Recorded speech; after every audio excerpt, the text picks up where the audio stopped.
Est-ce qu'on peut réinventer un système à la française? Très franchement, oui. Je pense même qu'il faut aller plus loin. Je pense que ce système qui est basé sur l'égalité, la fraternité, doit être enrichi et par un vrai changement de paradigme, en fait. Si vous voulez, c'est un peu comme quand la notion d'hygiène a été introduite. C'était un changement de paradigme. Il y a une loi de 1848 qui a introduit ces nouvelles notions et qui les a diffusées dans la population. Il ne faut pas oublier que 200 auparavant, on considérait que le fait de se laver pouvait constituer un risque face à des maladies infectieuses. C'était quand même énorme. Donc, il faut éduquer les gens. Que le premier but d'un système de santé est soigner la bonne santé et éviter la maladie. Et que ça, c'est un but personnel. C'est un peu comme quand le président Chirac, qui s'est trouvé face au terrorisme, a dit « chacun doit surveiller, doit être vigilant ». Autour de soi pour voir qu'il n'y a pas de bombes, qu'il n'y a pas de paquets. Et comme ça, je crois, dans sa vie, il faut éduquer les personnes à surveiller leur santé. Et pour moi, ça se base sur 3 piliers. Un pilier est l'éducation. Dès vraiment l'âge le plus tendre, il faut éduquer à surveiller son poids, soigner son alimentation.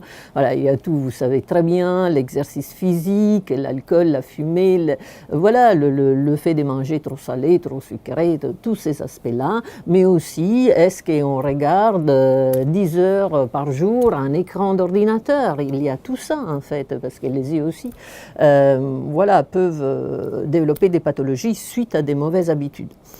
Le deuxième pilier, c'est la protection. La protection de l'individu contre tous ce qui sont les polluants, les carcinogènes, il y en a partout. Et là, l'individu ne peut pas, c'est l'État qui doit intervenir et faire des lois pour qu'on ne soit pas constamment empoisonné. Et je crois que le troisième pilier est le respect pour l'homme. Alors, c'est une phrase générale, mais pour moi, il faut mettre l'homme au centre de la lutte pour améliorer sa qualité de vie. Et il ne faut pas oublier que la santé est le bien numéro 1 de chaque individu. C'est vraiment au top. Et vraiment mettre l'homme au centre, qu'est-ce que ça veut dire? Ça veut dire que même dans le travail, l'homme doit être respecté, qu'il faut noter comme mauvais élèves les industries où il y a des suicidés, par exemple, on arrive jusque-là, vous voyez, c'est-à-dire jusqu'aux méthodes de management, il faut respecter l'individu et veiller à qu'il soit bien dans sa vie et dans son travail. Et c'est très très large, là on n'a pas le temps, mais par exemple aussi la réforme de la santé, la tarification aux actes, ça aussi, ça pousse les médecins à travailler toujours plus pour faire plus d'actes, ils n'ont pas le temps de parler avec les patients, ça ne respecte pas l'homme, ni le médecin, ni le patient d'ailleurs. Donc 3 piliers, et pour moi, il faut que la France soit un modèle. Parce que la France a été classée numéro 1 en 2000 par l'OMS pour la qualité de ses soins. On sait très bien que sa place dans les classements maintenant a un peu dégringolé, c'est-à-dire a baissé énormément, mais on a quand même un système de grande qualité, à la fois vraiment clinique, scientifique, et aussi avec des qualités humaines, vraiment, du personnel de santé. Il faut préserver ça, mais il faut aussi donner ce souffle, cet exemple au monde de vouloir implémenter un système de santé basé sur l'homme et sur la prévention de la maladie.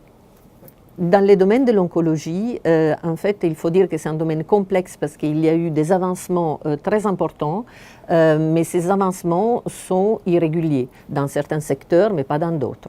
Donc, il faut bien considérer que la science a avancé et le traitement des patients avec cancer a obtenu des grands succès dans les leucémies, lymphomes, mais pas uniquement, aussi dans les cancers solides, cancers du sein et d'autres cancers.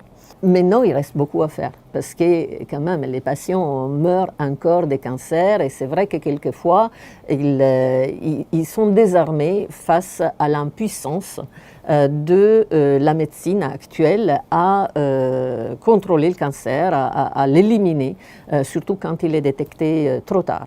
Donc là, il faut vraiment mettre des efforts sur les nouvelles méthodes de diagnostic précoce. Nous avons développé une méthode, mais il y en a d'autres qui sont en train d'apparaître. Donc il faut prendre le mieux de toutes ces nouvelles branches de la médecine prédictive et préventive pour pouvoir détecter le cancer le plus tôt possible et pouvoir comme ça l'éliminer parce qu'il n'est pas différent par rapport à d'autres maladies. S'il est détecté tôt, on peut l'éliminer. Donc ça, il faut un effort aussi politique, je dirais, dans ce sens. Il y a toujours un gros déséquilibre entre financement des aspects de l'innovation thérapeutique et financement de l'innovation diagnostique.